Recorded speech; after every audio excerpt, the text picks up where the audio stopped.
kasih nian, balik lagi kita di Gerbek. Pemirsa, sudah menjadi korban copet di Pasar Cinde. Salsabila Fiona, salah siko warga yang balik di Jalan Naskah, Kecamatan Sukarame, Palembang, laju kehilangan handphone kesayangannya. Atas kejadian tersebut, korban direwangi kawannya, datangi Polrestabes Palembang, bikin laporan polisi.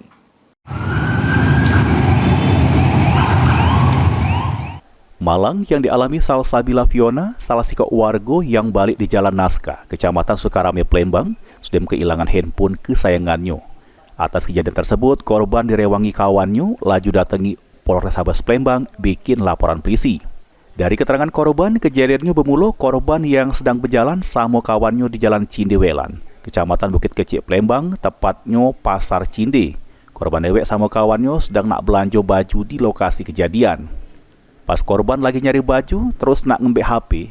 Di jero kantong celananya, dak taunya HP korban sudah melengit. Korban sempat nanya sama kawannya, cuma kawannya tidak tahu. Atas kejadian tersebut, korban laju kehilangan HP merek Xiaomi Note 13 dengan total kerugian diperkira ke Rp2.300.000. Handphone diduduk di tas. Ya. Nah, itu kita lagi apa? Lagi nyari baju, tumpukan baju. Di mana itu? Letak baju-bajunya di bawah, jadi Tidak copot di dulu. di Pasar Cinde apa di mana? Iya benar. Di Pasar Cinde. Pasar Cinde dalam itu. Tas posisi handphone di tas berarti. Iya bagian sini. Kantong. Ketahuan kita pas tahunya mana handphone hilang. Pas saya selesai beberapa tempat saya mulai raba-raba. Oh nggak ada. Saya mulai cek kantong-kantong lain-lain kan. Segala isi macem. Berarti nggak ada. Beneran hilang tanpa sadar. Handphone apa hilang? Redmi Note 13. Berapa kerugian?